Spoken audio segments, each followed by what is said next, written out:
Hello. Welcome to this very nice, intimate lecture today, Saturday.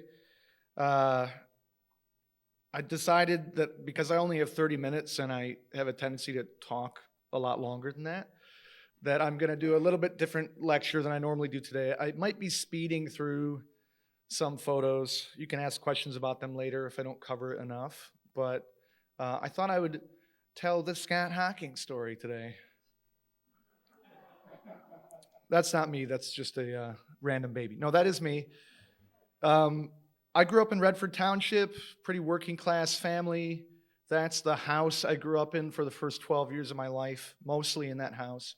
That's the shadow of my great grandfather, Percival, probably 1940s, 1950. That's it when I was a kid, dirt road.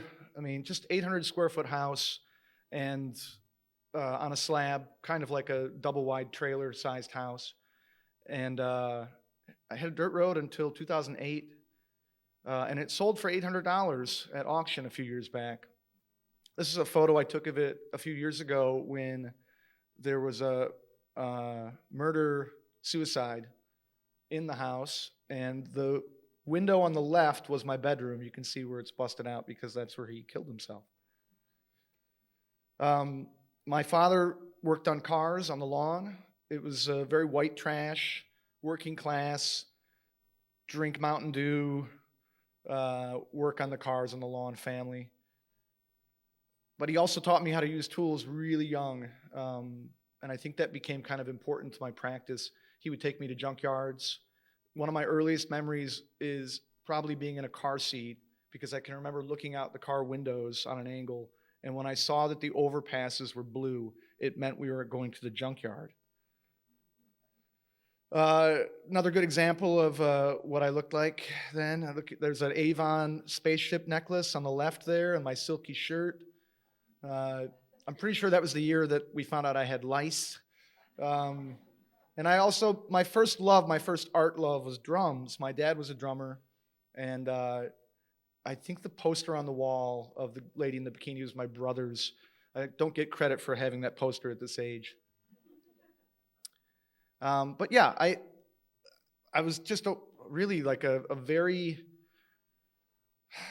young, gritty, dirty kid who my first job was collecting empty bottles for money. I'd get up and go through trash cans before the old men would do that so I could spend them. I apparently love to wear half shirts with no sleeves. This is a real theme in my early photos. We had a dog named Bubba. I mean, I think the picture has been spelled out pretty good. And this is a photo of me, I'm pretty sure, at Cranbrook in 1987. And then I'm going to jump forward to this. So I had a pretty tumultuous childhood. My parents got divorced pretty young. They were separated before I got tossed around. And I ended up getting into drugs. I ended up kind of trying to figure out what I was doing with my life. I was homeless a bit. I lived in my car for months. The drugs I took actually took me down a lot of different routes. I took a lot of hallucinogens. I was trying to find some kind of peace in life and some kind of spiritual practice. And I got into Eastern philosophy. I became interested in meditating. I read a lot of things related to that. I was trying to figure things out. And it was around that time, this is me in New Orleans, it was around that time that I wanted to get the hell out of Detroit. I wanted to leave the city, but instead I got into a car accident, and the car accident changed the course of my life, and I ended up deciding to go to art school. And this is me in really great shape in probably 1997. This is a Gilda Snowden class. We had to go out and paint the landscape of Detroit. So yeah, I was kind of a starving artist when I started art school. No money, no car. I walked everywhere, and my beginnings, my humble beginnings, and things related to knowing how to use tools and my interest in junk and garbage all started to coalesce into artwork. These are my earliest works at CCS. Found objects, sculptures, turned into wall pieces, paintings, sculptures, and a lot of it was named after Taoist sayings, things from the I Ching, Eastern philosophy is still bleeding in, and the practice of meditating still kind of being a big focus. Gathering found objects, using them to make sculptures. And this piece I made in 1999 is a casting from one sewer grate that I turned into a sphere by taking two of the molds. And it just became this motif through years of my work, this idea that the sewer grate was a threshold between the above and the below, between all things in this dualistic world, that this was kind of the filter, the screen. And I think I was also angsty and felt like the world was kind of going down the sewer. I might still feel like that. But I also grew up next to the railroad, and that was a huge influence too. As a kid, I would hear the trains, and it became a big influence to me because I would escape from whatever tumultuous childhood I had by going to the train tracks and walking, and had this kind of fantasy of hopping on a train and escaping and going. And this practice also led to going out and taking photos at night. So in this exhibition, there's a series of mine where I photograph Detroit at night. It's an extension of this kind of meditative, quiet, peaceful solace that I often seek, and I've been seeking for most of my life. And I find it in Detroit in a lot of places that I think a lot of people don't think of. For me, the middle of the night and these places that nobody goes are really important. When I first started working in the city was a lot different in the 90s. I mean, I'd seen it my whole life, and it was definitely very rough in the 80s. But in the 90s, there was just an abundance of waste. Buildings that had been abandoned, but also just left with so much stuff inside.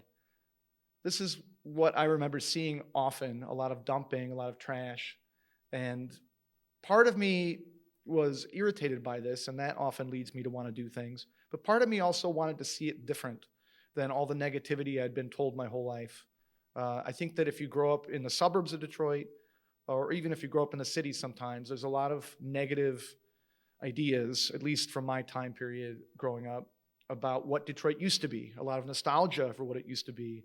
A lot of negative words, sad, it used to be so grand, all these things. And I rebelled against that. This is the Studebaker factory. This became one of my second homes. In one of the buildings, I found negatives and slides that had been damaged, and those are also in this exhibition. They're kind of on a slideshow upstairs. I love this one. There's a whole series of guys seemingly working in an office, and it's just decaying and creepy. And yeah, just this motif. The one thing I tried to stay away from because of my father was cars, and yet it would just seep in. I'd be in car factories. I'd be taking car parts. And I made a lot of sculptures, but then the first big installation was the Relics installation. And if you look in that one box, you see the grill of that Dodge.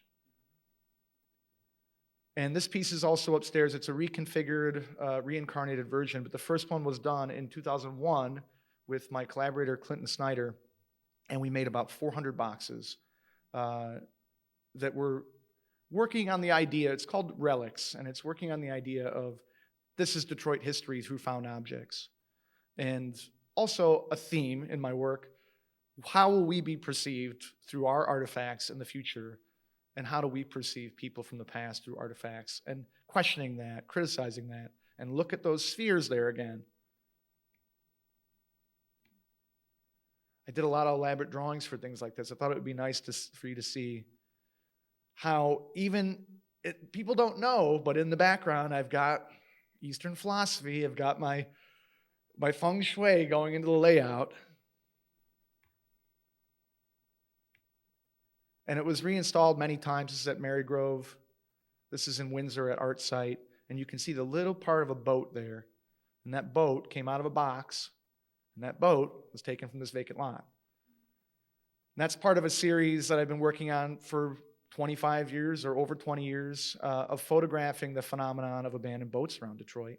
To me, the word security on a boat, that obviously there's no security involved here. That's ironic, but the dumping practice in Detroit, while infuriating, is also very unique to the city. And like a lot of photo series, at some point I just thought, I need to start documenting this because I feel like it won't last forever. but this has lasted forever. Scrappers. So look at that boat, has a big hole cut out of it. They wanted to get to the engine to take it. So that was another practice I did where I was often in buildings, but the only other people were scrappers, guys trying to salvage metal. And we became friends. We would often be doing the same thing, committing a crime, but we didn't want the same things. So we had a kinship. That's Country Boy burning some plastic off his copper wire.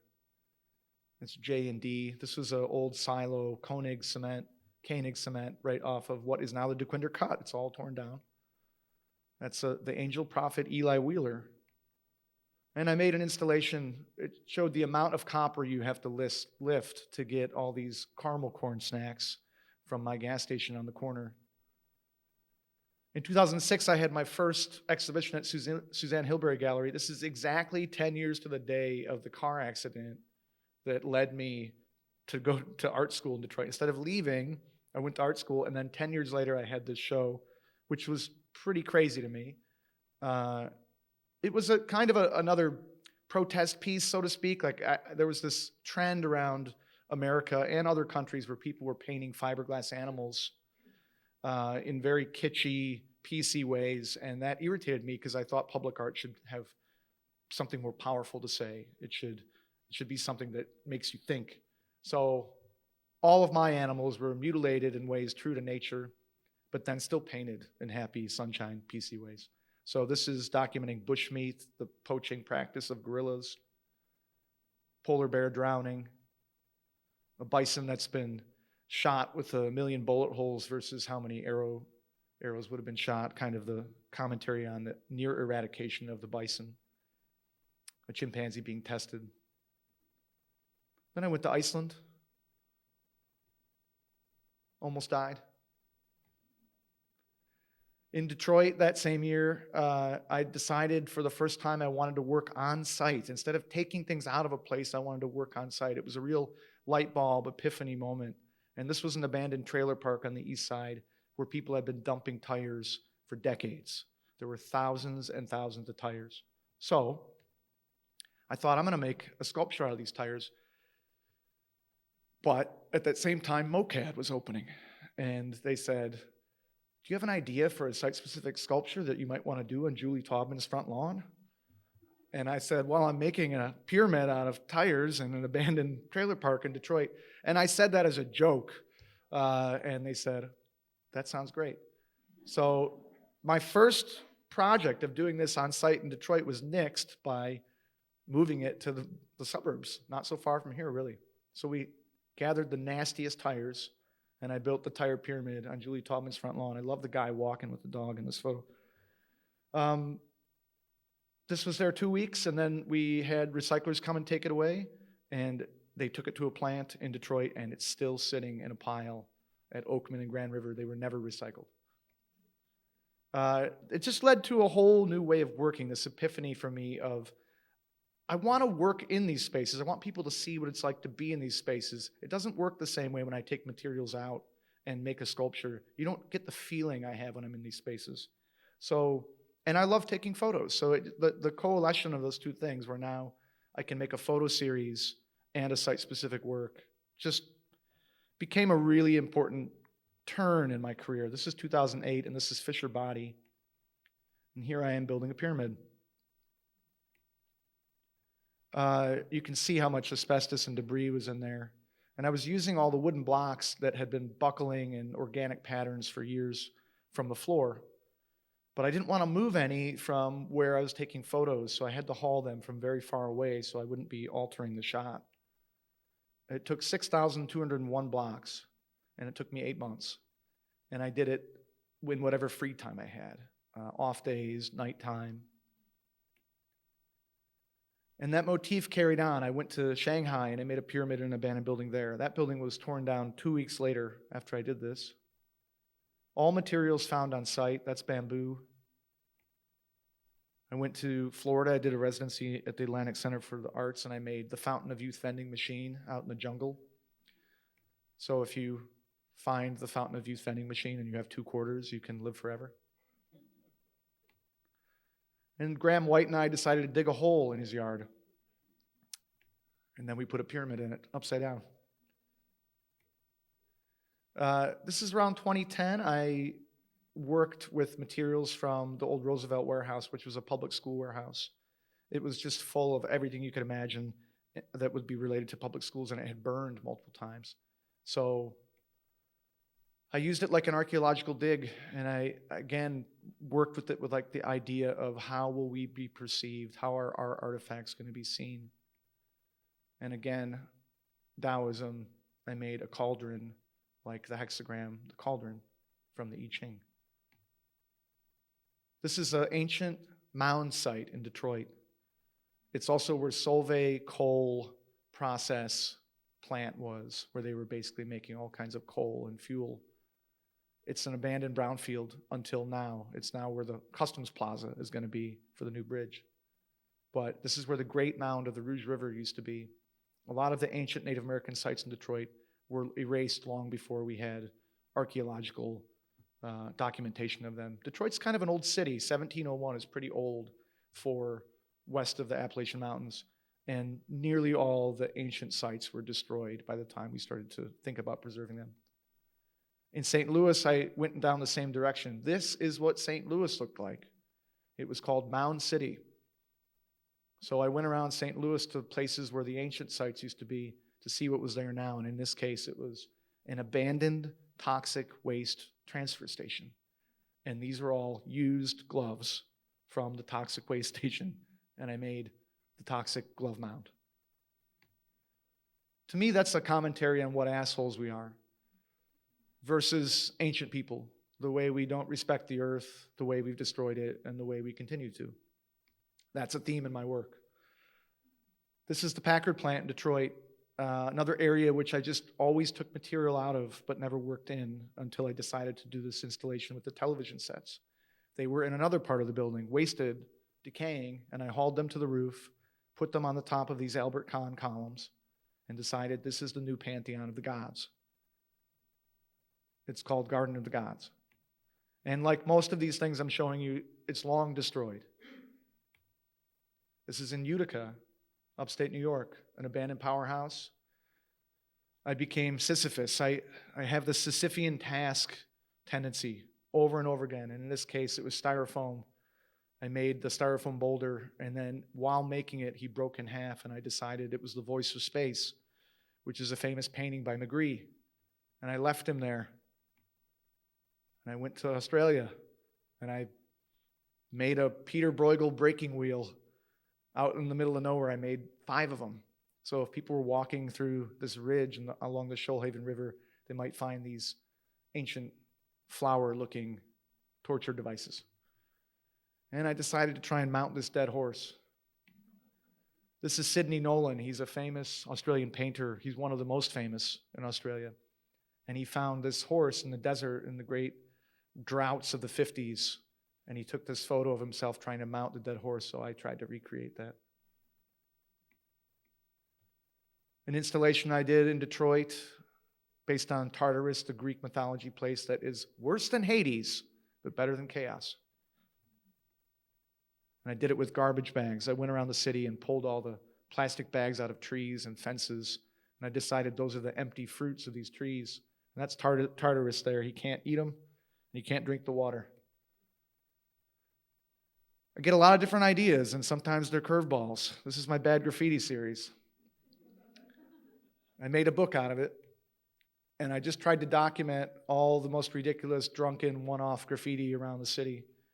And it was a time when that existed, because later, when Duggan became mayor, that gets painted over really quickly. This is what you'll see now. And this is a new series of mine called Buffed Detroit, where all the graffiti gets buffed with this kind of abstract paint pattern. Photographing the city, photographing anomalies, things that don't exist anymore, things that I think aren't going to exist, things that are connected in my mind to art and also language. Those are a big part of my life. I was a sign painter before I became an artist. I worked for Nino Salvaggio's. I was the guy who made the sign that told you how much bananas were. So I love font, I love words, and I love symbolism. Like this thing, which is the hood ornament of a 1955 Mercury Monterey. I decided that was my mercury element in an alchemical equation, and I made an installation with it twice. This is at Suzanne Hilberry Gallery, and those are all taxidermy animals behind them. Mercury's shepherding the dead animals to the next phase. There they are. This is my End of the World bookshelf. This is also in the exhibition. That whole exhibition at Hilberry was called The End of the World. And this one specifically was based on the idea that the Mayan calendar was ending in 2012, and people had fear that that meant that there would be some kind of a real ending. But I had read a book in my teens called Extraordinary Popular Delusions and the Madness of Crowds. And that book said that humans always think that they live in the time that is the end time, and we repeatedly think that it's going to happen in our lifetime. It's like this human condition. We think we're the most progressed, we're the most advanced, and we're also at the end. We all have creation mythologies, we all have destruction mythologies. So this bookshelf tries to cover that, tries to cover all kinds of ideas from scientific to mythological to religious of what the end of the world means. Another version. Train station, which is now being renovated. Used to be clearly crazily abandoned. Had 6 feet of water in the basement, 12 feet in some parts for years. Water, we were talking about this earlier. When water gets into a building, it takes it apart. When water gets into anything, it takes it apart.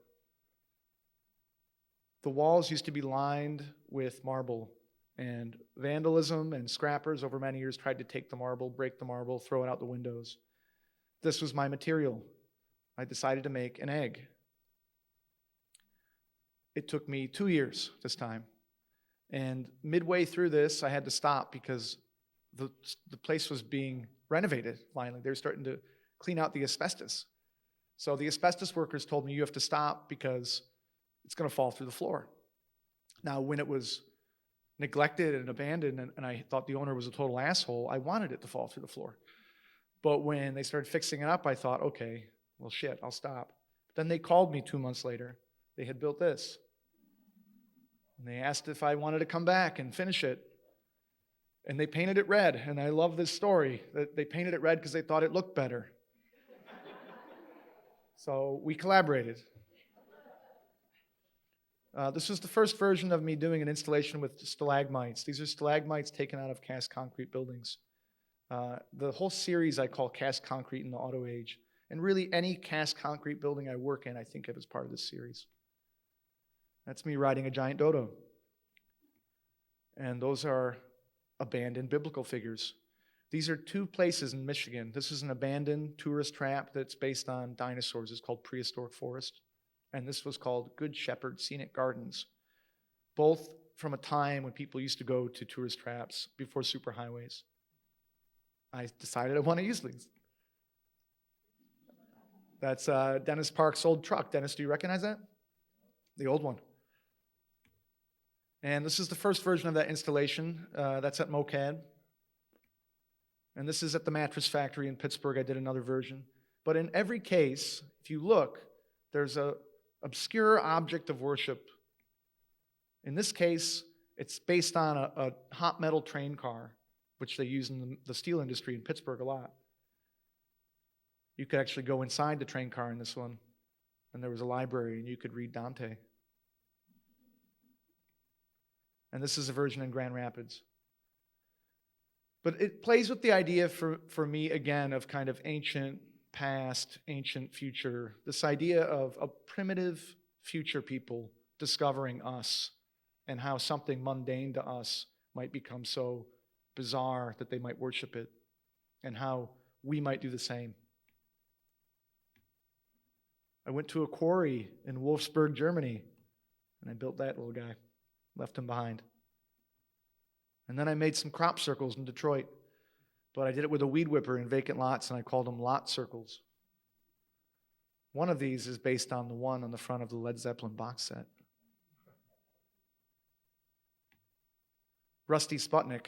This is when Andrew first saw my work. This is at the Museum of Contemporary Art, Chicago, the Way of the Shovel exhibition. This is a cyclonic dust collector from the roof of a building in Detroit that I decided as an ancient artifact, and people don't know what it is. It looks like a spaceship. And then I made another version, rustic Sputnik. This is Narcissus Incorporated. All found objects inside a factory in Detroit, and I just made it into some kind of strange, ritualistic office space and left it, and I'm pretty sure it's still there. This is a barn in Port Austin, Michigan that I was commissioned to make a sculpture out of, and I took it down, and now it's this. Looks like that from the other side. The Celestial Ship of the North, Emergency Ark, or we like to call it the barn boat. This is the inside. I love making things that people have a moment of thinking, what the fuck is that? And in this case, they were used to seeing a barn from the road, and then one day they drove down the road, and the barn looked weird. And I could see cars slowing down, and then, they decide if they want to stop, or do they want to even turn, or do they want to talk to me? I love those little moments, really, in every artwork I make. If I can make someone stop for an instant and snap out of whatever reality they're in and think differently. To me, again, going back to Eastern philosophy, it's like a Zen cone where you get snapped out of your reality for a moment. In Lille, which is in northern France, I did an installation based on the Tower of Babel and the French Salon. This is an old railroad depot, so again, the railroad theme. There it is. And then this is in Indianapolis, an abandoned recycling plant. Nothing got recycled, just went abandoned. And I used it to make an installation. That's a foamy glacier there, that kind of altarpiece. And the walls, the kind of procession of this reliquary room are these melted plastic objects that I curated from the debris. And they're in this exhibition upstairs in my new reliquary room. There they are. Looks like a disemboweled alien. Sacred geometry takes part of a lot of my projects. I like to think about the ancient symbolism of shapes. And I did that in North Georgia mountains at a place called Hambidge, where I made these platonic solids and one Archimedean solid and left them there, along with a bunch of turtle shells for people to discover. Hanging cairn, an ancient symbol to me is the cairn, the stacks of stones that mark an important place. But I also kind of thought about like burial pods, hanging burial pods or nests or bone cairns, mystic objects. And those two things kind of led to my own little bone cairn at David Klein. And there's those spheres again. My English history is copper mining. They came from Cornwall and they mined in the UP and then came down to Detroit. Railroad ties. There are thousands of wasted railroad ties. So I took some and I made this. I called it Cowcatcher, like the front of a train. It made the Broad Museum smell terrible. They had the EPA of MSU come out repeatedly to test. People complained, I'm poisoning their children. And every time it came back safe, and I was just so pleased. This is a bunch of sewer pipes. Oh, there's John Charnata coming out of one. I didn't even know he was in there. He wasn't always there. That was a candid shot. And I decided to make a kind of Stonehenge out of this. This is for Murals in the Market. Jesse and Rula brought me in to do a piece. And actually, Jesse's the one who showed me and said, I think you might want to use these. And I thought, hell yeah, I want to fucking use these. But it was crazy. Each one of these pipes weighs 11,000 pounds. So that means this tower is 33,000 pounds. I used a giant machine to do it. And I loved it. And I called them 17 Shitty Mountains. I based it on my love-hate relationship with some of the land artists out in the Southwest, like Ugo Rondinone's 7 Magic Mountains. I kind of hate that he went out there and painted rocks neon, and so I made my own version, but they're shitty. There they are. And they glowed in the dark. We never had a dance party in there, but it would have been great. There's even some still sitting out in Eastern Market, and they're getting like worse and worse. They're going back to the shittiest way, and I think I'm going to have to take them down before they fall and kill someone. So recent projects include this one I did with Cranbrook, where I went down the rabbit hole of Detroit history and worked with this image, which is remarkably taken in Detroit in the late 1800s. It's an image that's often used to depict how the white man came and nearly eradicated the Native Americans and their food source, the bison. But I don't think people realize it was a photo taken in Detroit because it looks like it should have been taken on the Great Plains. This was the Carbon Works plant in Detroit by the Rouge River in the neighborhood, which we now call Carbon Works. If you ever have a beer at the Carbon Athletic Club, you'll know where this is. And I found out that they used to make fertilizer from these bones, but also a pigment called bone black. And 150 years later, they're still making it. Look at that. So I decided these are the bones of Detroit, boat holes. And I proposed ideas with the boat holes. God knows how I would have made that one. And with Cranbrook's help, I was able to do this installation.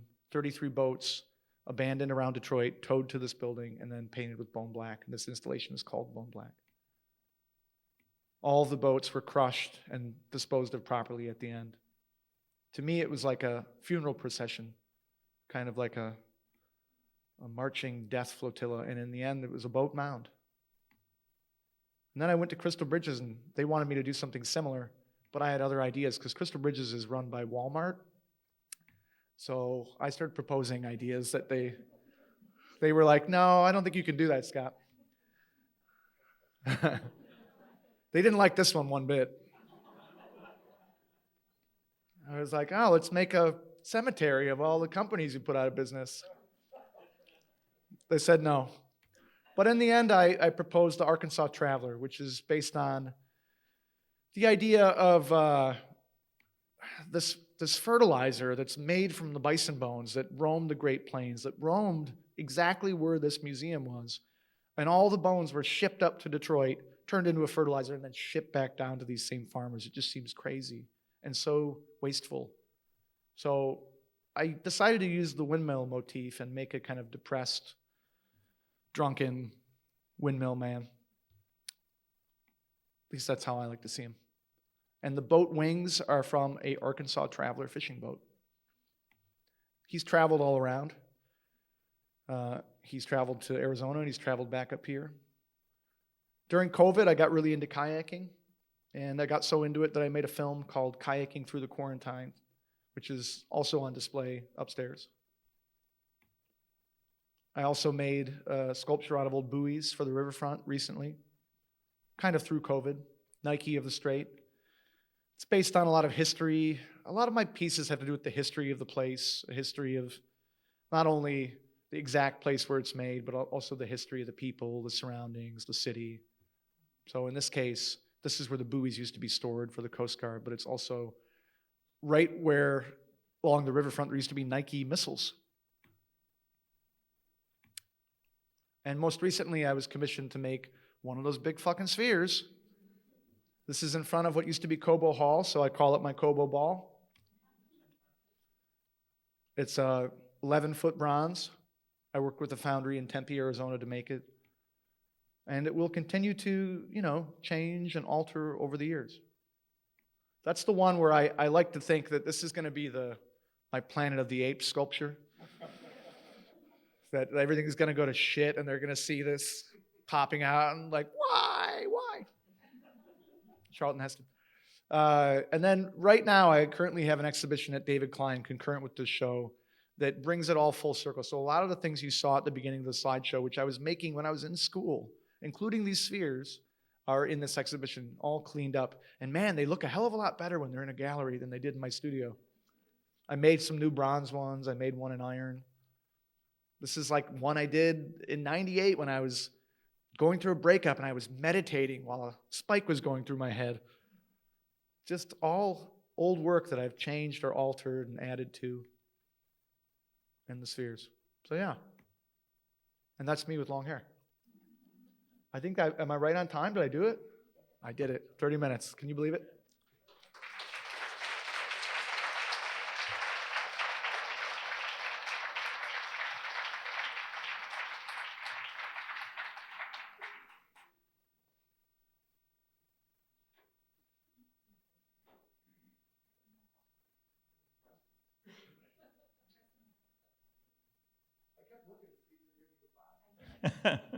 It's on now. Okay.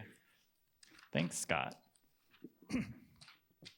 So, we're here to interrogate you. No, we're here to contextualize. So, in the catalog, kind of crudely put, Michael's essay deals a lot with spatial practices and theories of urbanization and transformations that happen in a lot of urban spaces, including Detroit. And my essay deals a lot with time, notions of post-industrial time as opposed to the time of modernism. And one of my theories is that I think your medium, even though you do photography and installation art and sculpture, that your primary medium is time because of its connection to history, memory, forgetting, erasure, all of those things together. So I thought we could maybe start with, and one of the things I said in my introduction is that the work is so unique and it comes from a very unique city, which I still think is true, but I think what Michael says in his essay, that the economic transformations that created the Detroit that we know now, or the recent history of Detroit, are themselves global phenomenon. And I think that really came home in your talk when you yourself traveled around the world doing these installations in spaces that were also former industrial sites. So I don't know if you want to latch on to any of that material as you're crazy, Andrew, or no? Yeah, I mean, to me, I'm from here, I work here, I work site specifically, so a lot of the focus of these projects has Detroit as its base and its background, but I believe that I could go anywhere in the world and work the same way. And one of the things you learn really quickly when you travel around is how this is a human phenomenon. Mm-hmm. It's not a Detroit phenomenon. It's a pattern that humans do through time. I think that we don't learn from our mistakes. I think we kind of repeat the same problems over and over again. We have a short-term memory, and a lot of times when I'm making work, I'm thinking about how to take ancient things and contrast them in a contemporary circumstance to try and show or parallel or talk about how it's really the same thing over and over again. What makes this different other than you thinking it's different? We have these patterns, human behavior patterns. So yeah, to me, time is a huge part of it. And yeah, human behavior, which I've said it a couple times now. I think we're the worst. I think we're the worst. Were the international commissioners, were they coming to you? I mean, your work was obviously done here in Detroit, and it became part of the Detroit narrative, I would say. Then that was broadcast globally because there was such a fascination with Detroit. So I'm thinking of projects like Shrinking Cities, right, which was a major exhibition, I think, here in Detroit and at Cranbrook. Detroit becomes this kind of poster child or warning, right? I mean, Michael speaks about this quite well in his essay in the book. But I was curious if the commissioners thought of it as like, we're going to take a piece of Detroit and bring it to whatever city, or did they understand the same forces maybe at play in their own? Yeah, I think in a lot of cases, early on, there was a resistance to the idea that their place might be like Detroit. I remember that very specifically in St. Louis when they brought me in to do a site-specific. Well, to answer your question another way, at some point people did start to think, oh, I like that he works site-specifically. We could bring him here without him having an idea, but he's going to come up with one because that's how he works, which I love. Like, I want to be able to work like that the rest of my life. I would love for people to trust that I will figure it out and I will make something interesting or important and not, fail. But St. Louis was a great example of, I would say things like, wow, this reminds me a lot of Detroit, and they would bristle at that idea. But in other places, like they brought me to Wolfsburg, Germany. That's where I did the piece in the quarry. And Wolfsburg is the Volkswagen city. So they thought, Auto City. Yeah. We'll bring him to the other Auto City. And hilariously, like, I guess most times, that nobody knows what I'm going to do, but they really tried to show me everything they could related to cars first. And we just kept getting concentric circles further outside of the city until we ended up at that quarry. And then I said, this is it. But they would have never shown me that first, because I think they thought Detroit, cars. Yeah, that would make some sense. But isn't that partly, so first thing I want to say, I'm really happy to be here in a moment when, you know, Andrew gave this lovely introduction in which he mentioned the collecting policy of Cranbrook and how that policy wants to acknowledge the significant talent that is available in Metro Detroit. And I want to say, and I'm not going to name any names, but I remember saying many, many years ago, I arrived in Detroit in 2006, and Scott, Hocking here, John Corbin, who was sitting in the front row, were two of the people who would drive me around because I still hadn't learned how to drive. And they were my historians. And I remember, you know, I met a lot of artists very quickly in Detroit, Andrew, and I remember saying to a curator, not in this august institution, why haven't you done exhibitions on, you know, so-and-so and so-and-so? And the answer was, well, you know, we don't really want to have to choose. I mean, that's the nice version. And I remember being really puzzled by this and saying, but so what, you don't want to be part of a process of helping to create a platform for significant talent? And I want to fast forward, because this is not about criticizing anyone else, to say that what Cranbrook is doing is amazing. And I've come to believe for a long time that Scott's work is one of the most important bodies of work that's emerged in Detroit, you know, in the last 20 odd years or so. So in that context, I'm really, really honored to be here and delighted to be here. You know, there's a lot of ways in which we can look at Scott's work, and one of the things that, there are a couple of things that fascinate me just to get the conversation going. Enigmatic objects. I find listening to Scott again, reading the brilliant catalogue that Andrew has put together, that at one level there is this preoccupation with what is enigmatic. You're taken to Germany. They want you to look at German cars, and you say, no, I don't know what it's going to be, and it ends up then in a quarry. Andrew goes to MCA, Museum of Contemporary Art in Chicago, and chances upon the rusty Sputnik. And the whole point about a rusty Sputnik, in part, is what is it doing here, right? At first, you don't kind of say, this isn't a Sputnik. You sort of say, yeah, but what's it doing here? You know, how did that Sputnik get here? And then, you know, you hear, everybody in this room has seen a photograph of or heard about the ziggurat in the Fisher Building, and how now you hear Scott talk about 8 months building it. But most of us, before we learn about from Scott how long it took him to build. For instance, even when I bought that photograph, it's the first work of art that I bought in Detroit from Suzanne Hilbery. And I didn't even know that what I was looking at were wooden bricks, right? That suddenly that changes your sense of the texture, the dimension. I thought they were 6,201 bricks. And much later, when I learned that they were wooden bricks, it had the effect of making them even more mysterious.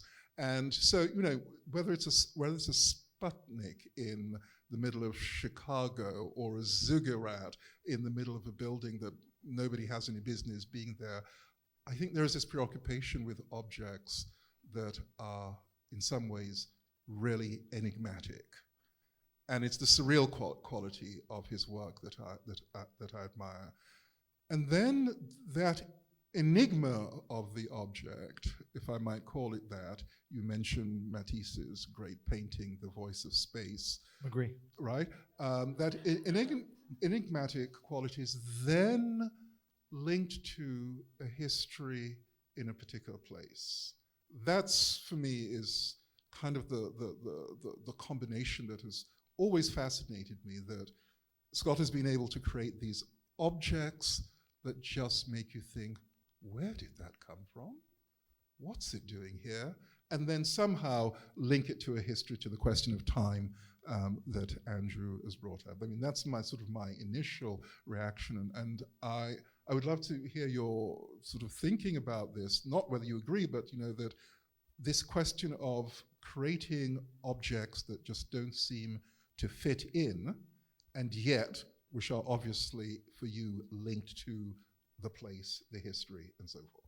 Yeah, I think that to me it touches on the reality I think that happens for a lot of artists, but for me, for sure, there's a lot of layers. I'm thinking about a lot of things. It doesn't have to all be clear to every person, but there's lots of layers to every piece. And I'm trying to interweave that in a way that I'm happy with, that makes sense to me. But one of those layers, of course, is connecting to what I was saying about the Zen cone. The idea that when we would first go into the buildings, these giant abandoned factories, even when I was a kid and I would first go into places where I felt like I was in an unknown world, the best way I can explain it to people is that it would be like if somebody dropped you into the jungle, a place that you were completely foreign and overwhelmed by information, or the woods, just in the mountains somewhere. You have to look at every tree. You're looking for animals. You're not sure if you're going to fall in a hole. You don't know what's around the corner. Your senses are heightened because you're in a very foreign place. And that's what it felt like in these factories. The amount of information on the walls, on the floor, on the ceiling. Every place you walked, you could fall through a hole. There would be stray dogs. There was so many unknown elements that it awakened your senses. And to me, that was something no one talked about. So it became an important thing to me, that this idea that you could be jogged out of, you could be really living in the present moment. That was a big thing. Like, oh, again, Eastern philosophy. Suddenly I'm not in the past. I'm not thinking about the future. I'm now. And that would happen in these spaces. I think I craved it and I found it. That was my nature fix. So creating work in those spaces where, in my mind, I love the idea that people would happen upon it. They could happen upon a barn driving on the road, but they'd really have to be a particular kind of person to happen upon a pyramid in an abandoned factory. And that happened. It did happen, that people happened upon it. And the most famous one, the hilarious one, was when the guy was taking photos of Detroit. He was taking basically ruined porn photos of Detroit for Time magazine and found, No, I'll remember it. Sean Hemmerly. And he found the pyramid and took a photo, and it ends up in a photo in Time magazine with the caption, this is my favorite caption, Sean theorizes the pyramid was built by artistically minded vandals. Thank you. Yeah. Not bad. Not bad. To me that was success, because I and also the scrappers, the homeless guys, the graffiti artists, anybody who encountered it, I'm really intrigued by what they're going to do next. And I had said this to one of the school groups the other day when we were here. When you make something in a space where you have no control, it's all up to chance. It could be destroyed. I'm working on something for 8 months in a place where I could come back and it's gone any given day. So there's a lot of element, again, meditative quality of just believing in the process, the chance of it all, letting it happen. But whenever anyone encounters it, they have a choice. Do I revere this thing? Is this the obscure object of worship, the enigma? Or do I destroy it? And every time that choice is made. So someone either takes a photo of it and I see it online, or somebody kicks it over or graffitis it or whatever. But to me, that choice is really interesting. It's not just the moment of stopping and being knocked out of whatever reality to have a moment to go, what the hell is that? It's also what you do after, what the hell is that? And I also loved the dichotomy between the audience that's going to see these in person and the audience that's going to see them at the museum. That, again, all these elements of duality just threading through, and that was fascinating to me. The same people who probably wouldn't set foot in a building like that or be terrified if they did. might buy a photo of the thing I made in the building. Like, to me, that was really interesting too. Well, I bought a photo, but I guess I'm not gonna. Well, not you, of course. It was not, gone. not all It of was you. gone by then. All of you are my favorite. But your question, Michael, reminds me of a portion of your essay where you talk about the allegorical imagination, or the imaginary of the allegorical. It's like the story, right? So the allegory and the storytelling is so strong within the work. In fact, that's what I didn't expect, because I didn't know enough when I started the project, but started reading your writings. And of course, that's in the exhibition, it's all your voice. Like every label is actually your voice. But when did that become conscious as a practice or as a skill, or It's like funny. welding or whatever? It's funny because when I was a kid, I was told I was good at drums, but I didn't believe it. I still am, but I didn't believe it. I was told I was good at drawing. I didn't believe it. It wasn't until I got into that car accident I started to kind of believe in myself. And when I was doing a lot of hallucinogens, for my one semester I was at MSU, I had a professor, Dr. Z-Watch, and Dr. Z-Watch said I was a good writer. And I came to his class one day. I had been on 4 hits of acid the night before, and the class was an 8 a.m. class. And I got there, and I was still tripping on acid because I had taken 4 hits. And he said he wanted to talk to me after class. And it was one of the most surreal conversations I ever had in my life. It was like he was talking to me in future time and past time. And I didn't understand how he couldn't tell that I was high as hell. But he was telling me in this conversation that I'm a really good writer and I need to believe in myself. And when I failed all my exams that one semester at MSU because I didn't go to them, he let me retake it because he thought I was such a good writer. So just really a lot of these things over time I just had to get to a point where I believed I could do it. Mm-hmm. And to be totally honest, social media has helped with the writing because I started to write long captions on like my Instagram posts, and I started to get a lot of people liking it. Did you start that trend? What's that? Did you start that trend? I started that trend. The long caption. I'm a trendsetter. I don't know if you know that. But no, I needed encouragement or something. Oh, people actually are reading this. And I always thought writing, out of all the things I liked that were artistic, that I was told I was good at, I always thought writing was the hardest. Because you're so hard you're always critical of yourself, but I'm so hard on myself for writing. I like reread it, rewrite it. But yeah, I don't know. I think that what happened was people started asking me to write things. I got asked to do something for a journal and then something for this. And you always have to write descriptions of your work. You're kind of forced to do that. So it just became this thing. But, you're the one, of course, like these 2 guys right here. Michael decided to feature my writing in his first Detroit Research issue. And then Andrew decided to focus on a whole exhibition on my stories. And yeah, it's a pretty amazing feeling, but it just further makes you feel like there's really not enough time in the day to do everything, but you want to. That's Scott. When I turn 60, I'm going to start playing drums again. But I know Andrew is absolutely right to center this on the voice, and writing is one expression of the voice, because one of the things that I have always admired about your writing, it's like a kind of version of Borges from Detroit, that I actually don't know if you're making the stuff up, right?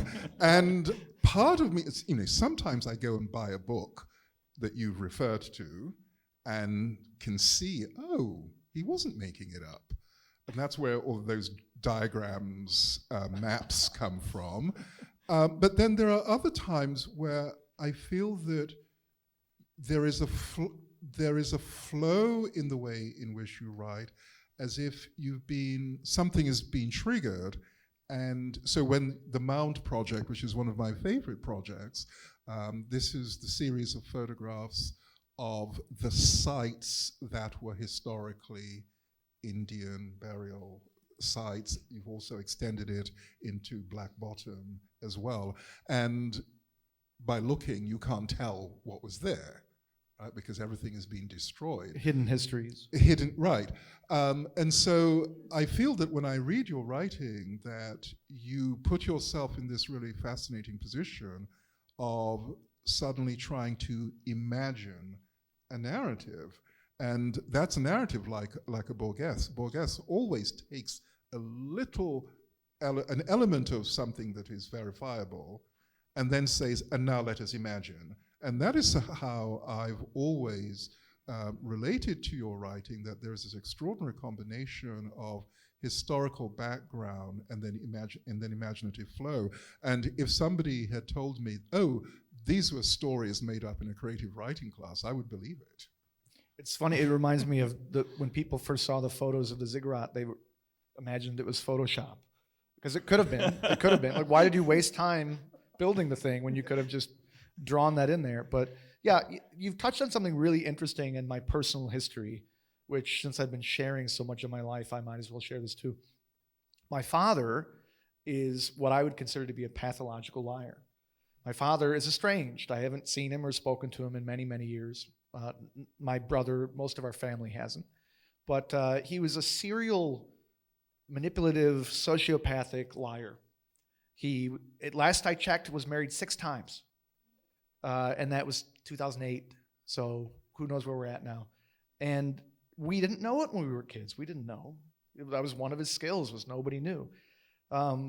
When I hit an age where I figured it out and started to distance myself, it was kind of like I had the choice of, like most children do you want to fall far from the tree or not far from the tree? And I taught me a lot about 2 things. One, that I chose the path of honesty. I prefer integrity and honesty in my life path. And 2, I can tell when someone's full of shit, which is really a great skill. It doesn't always change things, but you can tell, like, oh my God, that person's full of shit. Yeah, so Detroit has a lot of stranger than fiction things. And the amount of time I've spent walking and being in places, it's like the odds eventually increase that something fucking weird and strange and magical or terrible or whatever. I've experienced a lot of things, and I think that's just, the more you drive your car, the more chance you're going to get in a car accident. It just kind of is what it is. And of course, those things make for good stories. I don't usually write the boring things, but there are a lot of boring things too. But yeah, it's my influences writing-wise, I think when I was young, the first book I ever read that I thought was a real book was Of Mice and Men. And Jack Kerouac's writing, like, just there's a certain flow and style that I really admired about the way certain writers wrote. And I think I try to write the way that I would talk.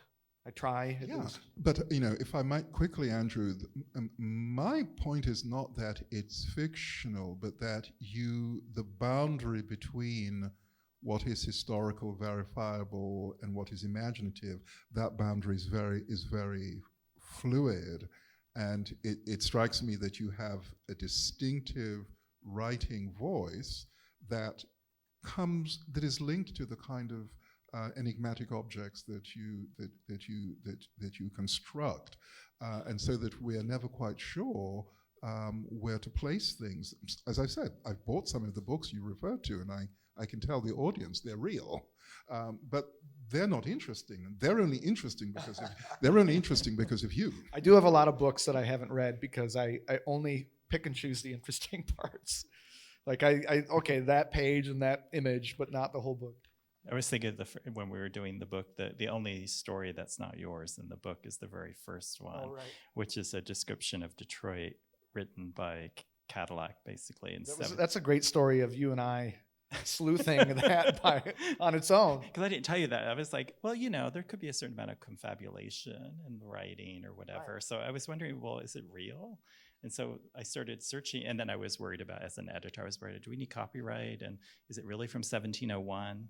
Which is the date of the founding of Detroit. And if you have not read it, I would encourage you to read it. It's the most amazing set of prose about a place. Yeah, so this is the first text in the book is Cadillac's letter back to France to basically say, like, this should be a place we hang out. So it's so That's flowery and over the top, and he's basically saying there's so many fowl that they move for the boat to go through, and ripe fruit are drooping on all the trees, and there's bears and deer mingling together waiting to be killed and eaten. It's so over the top, but it's a letter that Cadillac wrote back to France, and I had it as like a preamble to the Relics installation. Clint and I had it as a preamble to the Relics installation in 2001 up on the wall as a placard. And we had it from a copy of the Windsor border region by like a guy with a really French name, Ernest La Jeunesse or something like that. Yeah, I'm a little slow, so it took me a second to figure out, like, well, wait, I'm reading it in English. It had to have been written in French. Translated, right. And so it got translated. So we both went to work, like researching, figuring it out, and we tracked it down. Tracked it down, state historical documents, right? And then you're comparing the translations. But it's interesting, this notion of confabulation, and the other C word I have for your work is the conflation, because history is a layered thing in your approach. Yeah. And it's like, I think like the flattened pancaked floors of the Packard plant. Yeah. This is a deep dive throughout history, which cuts across time, which kind of gives it that confabulation or this long historical view. Yeah, I mean, to me, it's still an element of my psychedelic days of thinking about time as like an onion. Or a spiral, that time travel is essentially all time is right now. Yeah. And we just have to go through the layers to be in a different time in the same place. And any city, I mean, Paris is a great example, but where the catacombs underground have millions of bones, and then how many millions of people are living above ground, and how many millions of people are in the graves above ground. It's just layers and layers of history built on top of each other. Major cities have that all the time. Detroit, you can kind of see it in a little bit more slow motion. And I think that really lent itself, Detroit as a city, as a canvas for me, lent itself to that way of thinking, because I could drive, to this day, I could drive to areas that still feel like the 1980s to me. Yeah, because it's still there. I mean, parts of it, of that history is still there. Yeah. The deep history is And then gone. the more you dig, the more you see, like, okay, this subdivision used to be an auto factory. The Packard plant was one of hundreds of buildings, these massive buildings that are all gone now. And we can just see the one. And we think, oh, this is amazing. But the history is already erased that there were so many others. Those kinds of layers intrigue me, of course. I don't know if they're bringing this up or not, but like there's been, somebody was latching on to this idea of Renaissance, because that term comes up a lot in Detroit, not the least of which is the Renaissance Center, right? In 1977. That was one of the Renaissance. It's gone through many cycles, but people don't necessarily aware of the long history of Detroit. The fact that it burned to the ground, for instance, and that, or of the slave rebellion in 1830s, which the white mob set the city on fire. Race riots in the early 1900s, 67. Race riots in the 40s. Yes, so it's gone through. If you look at the long history of it, it becomes quite fascinating.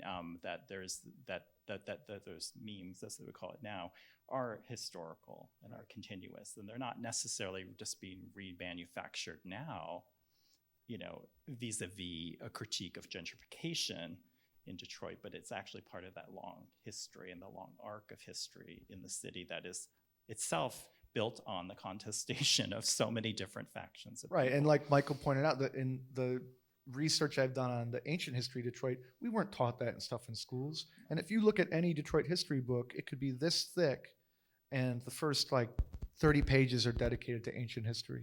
Yeah.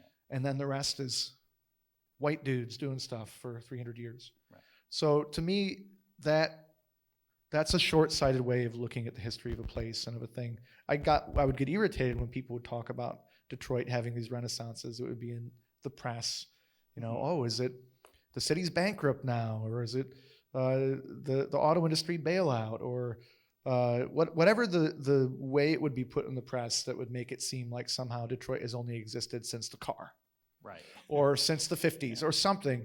To me, that's the kind of stuff where we repeat the same patterns because we don't look from a long view. And this is a place that people have been living for thousands of years for a reason. And it's the same reason people who were living here for thousands of years is the reason it became such an industrial, important place. So looking at that everywhere, really always reflecting on the long history of things is a big theme of my work. I'm getting the signal, the bat signal. Nature wins, right? Nature always wins. Nature always wins, yeah. Yes, we're getting the signal that we would like to hear from you in the audience with questions.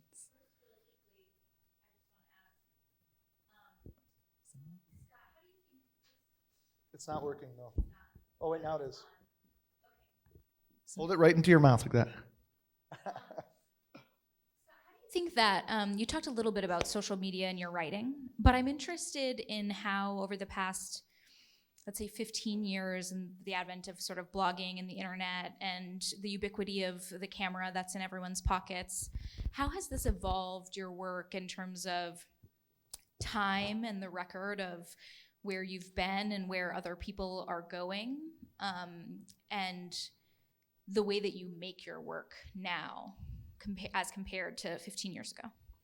I don't think it's necessarily changed the way I make my work. I think that I thought maybe you're going a different direction, so I'll go in that direction, which is that to me, there was a long period of time when I worked, I would almost never encounter anybody when I'd be out working. And if I did, it was, as I've stated, it would be the homeless guys who lived nearby, or the scrappers, or sometimes graffiti artists, but it would be a lot of time alone. It would be my alone time working in these places. And with the advent of social media, probably first with Flickr, like a kind of photo sharing situation, and then on to Instagram, I really think that ushered in the trend of people traveling to a place just to photograph it, document it, post about it, and leave. And really probably in tandem with the press doing that too, but there was just really this tsunami of people doing that, which of course was irritating. It felt like, Detroit was one of many examples, but I think that people here bristled at the idea that we were just being used and documented like that. And that's where I think probably one of the few times where I'm okay with using the term ruin porn, because I do think it's a way too thrown around, overused, not well thought out terminology. But when I think about how it breaks down, pornography to me is masturbatory, self-gratifying, shallow, quick, you're getting your fix, an addiction, all those things. Whereas the people who've been here their whole lives, I don't think they think of it like that. They think of it as a place they've gotten to know. It's a relationship. It's a marriage. It's not pornography. And I don't think I think of these places like that. I mean, they've become very important to me historically, but also personally. So that trend, thankfully, I think has died off. Not completely. There's still people who are interested in doing that stuff, but I think that at some point people started to realize, oh, I'm being an asshole. And I should probably respect the people who live here and the history and think about that before I do dumbass things. But there was a huge period of time that was connected to social media, I think, where that was a big deal. Can I just quickly respond? Yes, Scott, absolutely agree that the social media, the invention of social media facilitated that process. I've never myself accepted the term ruin porn. I've never found it a useful term, and I have a slightly different response because which in part was inspired by thinking about your work. You've made it clear that in your work human beings are not noble. Assholes, I think, is the word you used. I say assholes a lot. Yeah. Not noble. We are creatures of conflict. There's a lot of, when we go through the various layers, what I think Andrew's question earlier was inviting us that, and your response, that the history that is missed out, the different layers, the archaeological layers, the Native American, the French, the Polish, the Arab Christian population, all of this, the movement of the Great Migration from the South of African Americans that begins only because of the First World War, which has stopped the migration of populations that you need for the workforce of Detroit, right? These histories all point to conflict. The term ruin porn, which I think is not a useful term, points to another kind of conflict. And this is something that when I came to Detroit, and I went through the obligatory period of not having anything to say until I'd learned a lot, and your work helped me. The term ruin porn has this particular kind of conflict. The camera, one of the great inventions of the Western world, the camera has built into it voyeurism. The camera has built into it objectification. And one of the things that's happened in what Detroiters like to call ruin porn is that for the first time, people in the West begin to experience what it's like to be at the receiving end of a camera, right? Because the rest of the world, if you go to Latin America, if you go to Africa, if you go to parts of Asia, the camera has been the tool of objectification. And nobody asks, tribes in the Amazon whether they have permission to take photographs of them or not. So really this great invention, the camera, is turned on the people who have invented it. And the people who have invented it is not Detroiters, it's a Western world and a Western culture where the camera has been an extension of power. And so now the turning of the camera on us becomes the evidence of our loss of power. And we don't like that. And we don't like that. Yeah, I don't want to belabor it, but the other thought that comes into my mind around this discussion is the extraction, the last extraction, right? So to get to the stage of ruination is the divestiture of capital, et cetera, people, the evacuation of all goods from the city, leaving this in people's neighborhoods and lives. And Absolutely. Then to be able to take those photographs and extract one last, in a very, capitalist, quite frankly, way, the last remaining value, right, from the process. Right. And I think that's what kind of pisses people off. It does, but my response, Andrew, is that this is the laying bare of conflict. Mm-hmm. This is simply the laying bare of conflict, and the term ruin porn is a defensive term because we do not have an adequate response to that conflict, and we would all agree that this term renaissance, rebirth, is overused. Should be buried, and that's before we get into all of the conflicts around the term gentrification, which is created, by the way, by a British-German woman Ruth Glassell, writing about West Indians. Most people never realize that when she creates this term, she's writing about West Indian popular movement, immigration into London and England, but specifically in London. It's a book called London and Its Newcomers, right? And it's like, my people are the newcomers, right? And she has some fascinating things to say about it. But one of the things that she says about it that most people do not quote when they use the term gentrification, she said gentrification happens in global cities because gentrification is linked to the movement of capital amongst global cities. So, when downtown Detroit is, quote, being regentrified, it's not just because a handful of us are buying property downtown. It is because in capital, be it from China, be it from Saudi Arabia, be it from Russia, is pouring into downtown, right?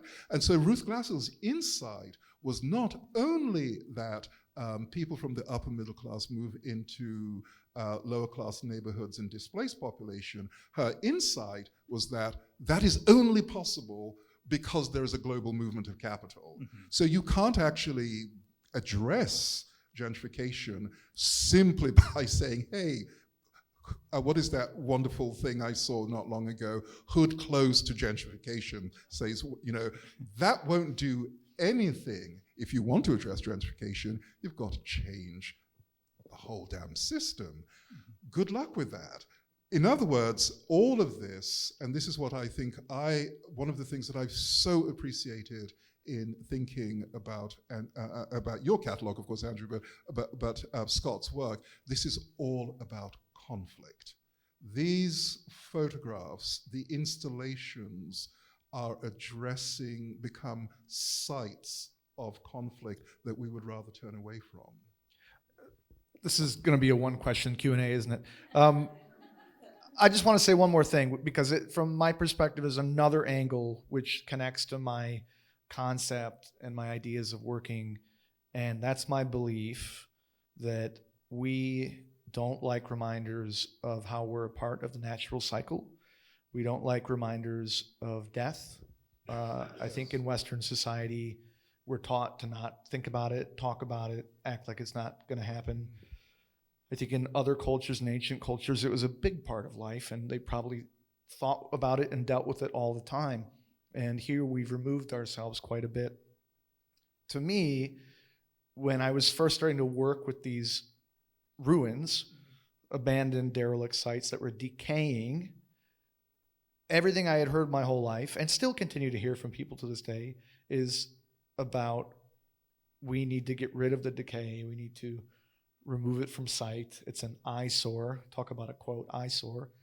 No one wants to look at things that remind them of failure, of death, and how we're a part of that. We don't like it when our house needs to be repainted because it's chipping off. Well, you got to fix that. You let your lawn grow too high. We got to cut that. Everything, nature has to be controlled and contained, and we can't show that it's always taking over. And yet, as Andrew said, nature always wins. You're going to die. The buildings are going to die. Every time nature takes over an abandoned building, it shows you how insignificant we are and how quickly, no matter what we make, if we left it alone, nature would just start to take it apart, and pretty soon it would be trees again. To me, because I probably was angsty and hated humans when I was young, to me that was heartening. I didn't see that as a negative. I saw it as a positive. I was like, yes, nature's winning. Screw all this stuff. I wanted to see that. I wanted to be in that and witness that. And I still find a lot of beauty in that. But I do think that there's some kind of a deep thing where Western culture doesn't want to be reminded of how we're a part of the natural cycle and wants to always act like we're in control when we're not. I think that relates to Andrew's thesis on time at the beginning, which is one of my favorite memories. I took a class to Scott exhibitionist Suzanne Hilbery, and I always remember Scott saying to the class, the pyramids, when they built them, they didn't think that they would become ruins, but there was always a possible future in which they were going to become ruins. Right? And so this then is one of the ways in which, say, time is simply the means by which all of this becomes settled, the conflict we build to withstand, be it art most famously, but whether it's a house or art, we build to withstand time, and time simply prevails. Okay, on to Hey, something Jeff. a little different, but I'm curious, after seeing your show at the Klein, I was looking at your drawings and your mark making, and then I saw your diagrams. It reminded me a lot of R. Crumb, and I'm curious if he has ever been, it seems like there could be a similar view of the world. To be honest, no. The quick answer is no. My brother was really into comics. I was not.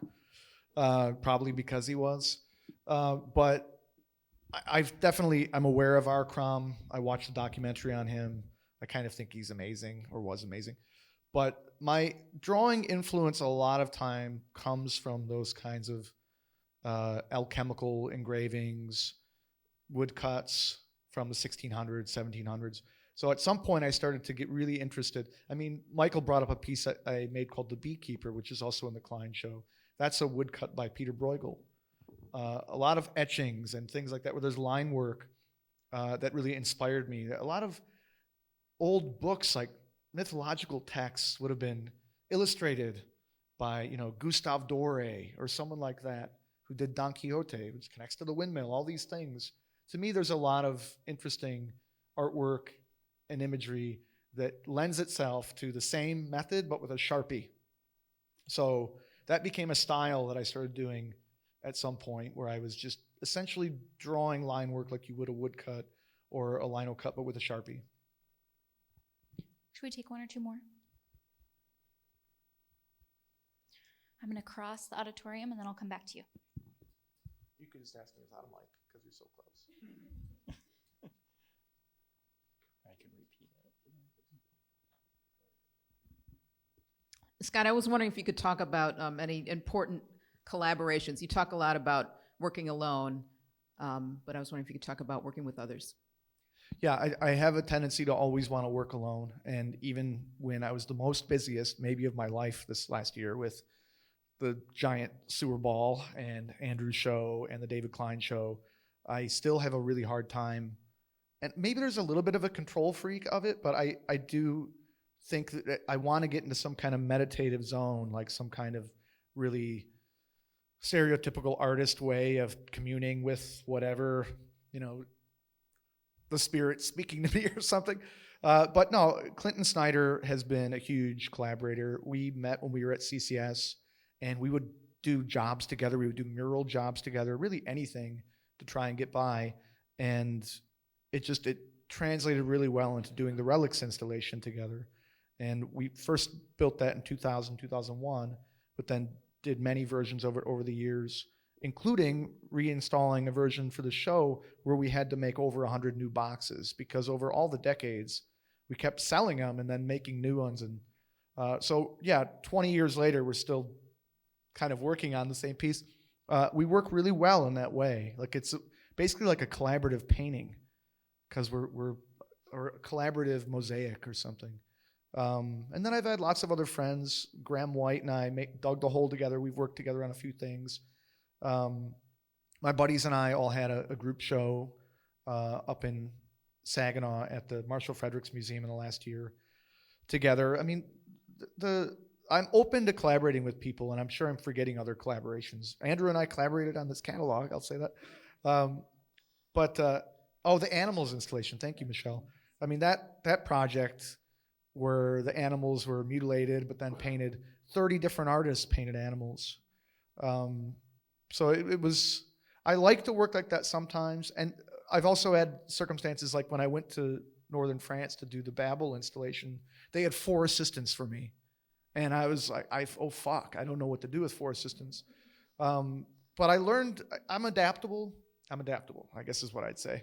So I figure it out. And I think I need to get better at it, because I really could be smarter about the way I work. One of my themes... What about the Michigan Central workers? Oh, right. Yes, the asbestos workers, they would come and have smoke breaks and talk to me while I was building the egg. And then they did the amazing, the metal piece. But there's the story about the pyramid that I didn't tell, which is kind of a great collaboration. And I've told this story a lot recently, so I'm sure some people are going to fall asleep. But I was building the pyramid while guys were actively scrapping metal pipes out of that building. And they had gas-powered saws. They were like a real professional crew, not guys pushing shopping carts, guys with like trucks. And they'd driven into the building and hid their trucks in the building and brought their tools upstairs, and they were cutting galvanized pipes from the ceiling. They were so big and so heavy that when they fell, the floor would shake. Like a cast concrete building, the floor would shake. And I'm building a pyramid like a weirdo, I'm stacking little blocks together, and they're doing their thing. And they thought I was okay, and I thought they were okay. And then one day, they stopped. Like the saws stopped, got quiet. They had these walkie-talkies. They were talking to each other. So I went over to one guy and I said, "What's going on?" And he said, "The city of Detroit is currently refencing the building." So we were inside Fisher Body 21, and we were being fenced in. And Fisher Body, the fence around it is 2 8-foot fences on top of each other, so 16 feet fence. And I looked out the window, and sure enough, they're fencing the building off. And I said to the guy, "I'm going to go. What are you guys going to do?" And he just was so nonchalant, like, "Oh, we're okay. All right." So I left, and I don't remember if I came back the next day or the next day after that, but when I came back, the fence was gone. So the scrappers waited till the city had fenced the building, And then they took the fence. I don't know if that's a collaboration, but the next thing they did was there was a pipe running right over where the pyramid was being built. Where I was building the pyramid was right in the center, and there was a pipe, one of the pipes they were getting, all the way down right the center. And one day I came in, and the pipe was gone, and the pyramid was fine, which meant that these guys decided to somehow not let it fall and hit it. I think that to me, that was like, those kinds of connections are maybe the best ones. I feel the best about those.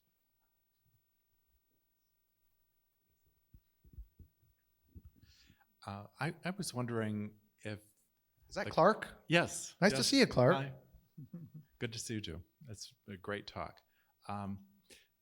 The concept of liminal spaces, I get that definitely from the nighttime photography in different places in Detroit. And I just wondered if that is a conscious thing, or is that something that is part of the mix? It seems like it is part of the duality that you speak of. Yes, for sure. To me, whether it's sculpturally or photographically, I'm interested in that line that really doesn't exist. But like, if there is some kind of movable line between the thing into the next thing, and mysticism would say that that's the magic time to do something, right? So yeah, from the sculptures that are talking about that liminal space between two things, to the photos that I think are taken in this kind of atmospheric, sometimes almost looking like a fictional space. A lot of my photos, I think I strive for that, this kind of surreal quality that Michael's talking about. And it all connects back to my interest in, like, I'm probably on some kind of wavy line course trying to reach enlightenment my whole life. We'll see. I know you have a question.